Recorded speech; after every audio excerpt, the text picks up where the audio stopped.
Hello, hello, hello. And how are you all doing? How are you all doing? This is Glad Tidings to All. This is Violet on this channel, Glad Tidings to All. And I'm so happy to be bringing you glad tidings because this gospel of the kingdom must be preached in all the world as a witness to the nations, and then the end shall come. Jesus said that in Matthew 24, verse 14. This is the gospel of the good news. It is wonderful news. And tell me who don't like good news? Is there anyone who doesn't like good news? I don't think so. I don't think so. We all love good news. And this gospel of the kingdom of God is good news. It's the eternal word of God. The Bible says man does not live by bread alone, but by every word that proceeds from the mouth of the living God. And today I've been looking at some questions that Jesus asked in the New Testament. And it surprised me to know that Jesus asked so many questions. It depends on the version, whether you have the good old King James Version or New NIV or one of those revised English version. But the King James Version has about 307 or 307 questions that Jesus asked while he was here on earth. Can you imagine? That's a lot of questions. So we're doing some series today. I'm doing some series on questions Jesus asked, right? The questions he asked then, they are relevant now. And that's the wonderful thing about Jesus. The Bible says Jesus is the same yesterday, today, and forever. We find that in Hebrews 13, verse 8. So there's a question that we're going to be looking at. And we're going to look at a very critical question that Jesus asked his disciple. It was very crucial. All right? And we're going to go to St. John chapter 6. It was at a point where Jesus was speaking to his disciples. He had a lot of people following him. And then Jesus said something that made some people get offended. He asked them, let's go to St. John chapter 6. St. John chapter 6 and then verse 41. The Jews then murmured at him, being Jesus, because he said, I am the bread which came down from heaven. And then they said, is not this Jesus, the son of Joseph, whose father and mother we know? How is it then that he said, I came down from heaven? And then Jesus answered them, no man can come to me except the Father which had sent me draw him, and I will raise him up at the last day. It is written in the prophets, and they shall be all taught of God. Every man, therefore, that has heard and has learned of the Father, come to me. Not that any man had seen the Father, save he which is of God, he hath seen the Father. Right? So Jesus was here telling them about his body. He was speaking about his blood that was going to be shed for them, and his body that was going to be crucified for them, broken for them. They did not understand. They thought it was the physical body, this flesh that he was going to give them. And they became very upset with this. And also, he said he came from heaven. So they said, we know this man. Is not this Joseph's boy? Huh? Do we not know his sisters? What is he saying? So they said, and then furthermore, Jesus said in verse 51, I am the living bread which came down from heaven. If any man eat this bread, he shall live forever. And the bread that I shall give is my flesh, which I shall give for the life of the world. The Jews therefore strove among themselves, saying, how can this man give us his flesh to eat? Huh? What a thing! How can this man give us his flesh to eat? And then they took it up and they quarreled about it. Jesus said, except you eat the flesh of the Son of Man and drink his blood, you have no life in you. Jesus maintained that, right? No. When many of the disciples, in verse 60, it says, many therefore of his disciples, when they heard this, they said, oh, this is a hard saying. Who can hear it? When Jesus knew in himself that his disciples murmured at it, he said unto them, does this offend you? Questions Jesus asks. Is this offending to you? Is this an offense to you? Hmm? Is this an offense to you? You shall eat my flesh and drink my blood.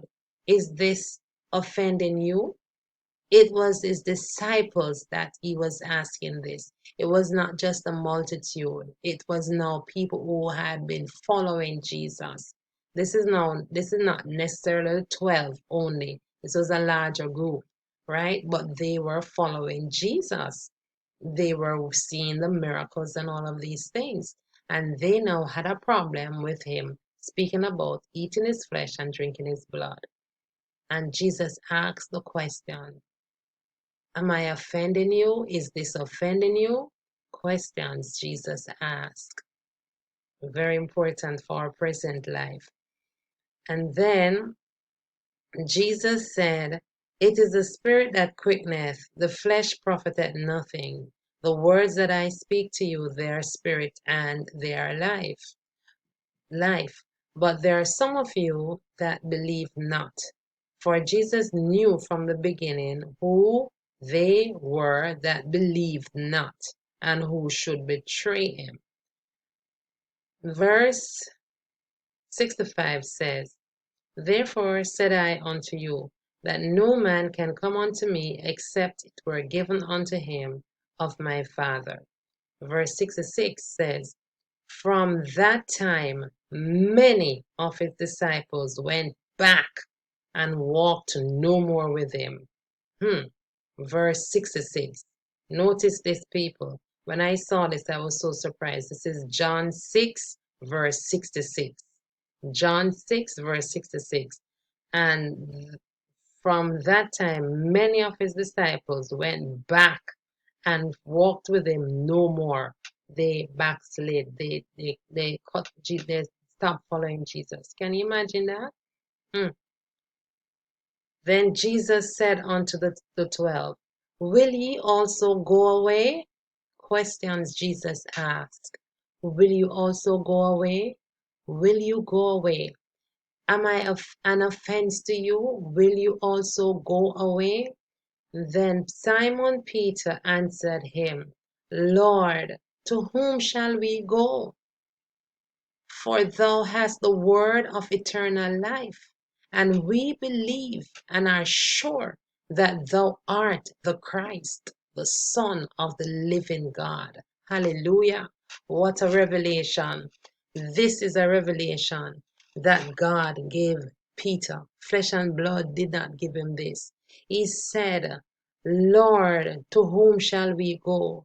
For thou hast eternal life, the words of eternal life, and we believe and are sure that thou art that Christ, the Son of the living God. Brethren, people, YouTubers, people watching this video, these are some very important questions. Questions Jesus asks. Does this offend you when I say you shall eat my flesh and drink my blood? When Jesus came, and the things that he was speaking, they were so off the chart, so radical. But these were the people who were walking with him, learning about him, being with him more frequently than just the the mixed multitude. They would have seen some more things. They would have learned a little bit more about Jesus. Now there came a crucial point, a very crucial point, when Jesus was now saying that this, he was speaking futuristically of his body that was going to be broken and of his blood that was going to be shed. The communion that we have, the blood of Jesus, the body of Jesus that was going to be broken for our sin. These they did not, some did not understand it because they did not believe. They were just following Jesus for what? Seeing the miracles, the signs, the wonders. Because if they had all believed, they would have given the response that Peter gave. Right? Peter said, "Where shall we go? Because we believe that you have the words of eternal life, and we are sure that you are the Christ, that Christ, the Son of the living God." Right? No, the ones in verse 66, they turned back and followed him no more. Think about that, brethren. Jesus asked the question, will you also go? Will you also go? Will you leave Jesus when things are not going as you want them to go? Will you also leave Jesus? Who shall you go to? He has the life. He is the way, the truth, and the life. Jesus declared that He is the way, the truth, and the life. Today, if you hear His voice, harden not your heart. If you're a Christian watching this, who shall you go to? Do not depart from Jesus. Look at what happened.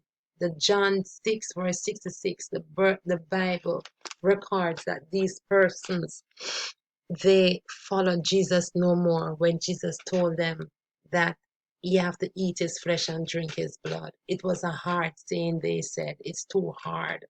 Is Christianity too hard? Is living for Jesus too hard? Jesus suffered so much agony for us. He did what no other man could ever do for us. No woman, no one could ever love us the way that Jesus has loved us. And today I'm saying to you, like Peter, whom shall we go to? Thou hast the word of eternal life. And we believe and are sure that you are that Christ, the Son of the living God. Are you sure today that Jesus Christ is that Christ, the Son of the living God? Have you accepted him as your personal Savior? Today, I'm encouraging you, do not turn away from Jesus. Cling to Jesus. Cling to him for dear life because he is the way, the truth, and the life. There's no man, no one to save you but Jesus. Christians, if you're a Christian today, hold on to Jesus. Hold on to him. This is not the time to backslide. It is no time, any time to backslide. Backsliding is really not something that you should even be considering that Jesus left everything in heaven to come to you, to come down to rescue your soul from hell and to bring you back into the fold of God. Today, if you hear his voice, do not harden your heart. Do not be like those. They were already written in the 666. John 6, verse 66. They followed him no more. Today, let that not be your portion. Let that not be your portion. But today, be like Peter when Peter boldly declared and says, we believe and we are sure that thou art that Christ, the Son of the living God. God bless you and God keep you and God cause his word to sanctify you and remove the scales from your eyes so you will see clearly that Jesus Christ, Messiah, has come and he has brought life and that more eternal. Give your life to Jesus today. God bless you. All right. If you You can get us at gladtidingstoall@gmail.com for any other information. God bless you.